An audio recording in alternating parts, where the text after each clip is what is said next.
টাকা না দিস তাহলে তোর বাড়ি যাই তোর বাপকে বলবো। আমার বাড়ি যাস না, বাপ আমাকে মেরে শেষ করে দিবে। আমি তোকে বিকালের মধ্যে দিস, মাথায় রাখ, বিকালে আবার আসবো। দেখি কেউ ওর কাছে টাকা পাই কিনা। ও সাকিম চাচা, কি হলো রে? 100 টাকা ধার দাও ওখানে।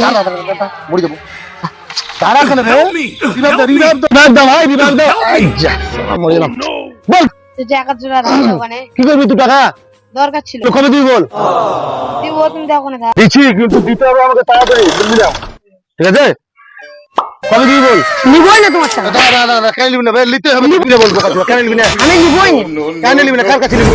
আমি জিসানের কাছে নিব। কেন জিসানের কাছে? আমার কাছে নিবি না? নিবি না মানে শালা, নিবি না মানে নিতে হবে তোকে।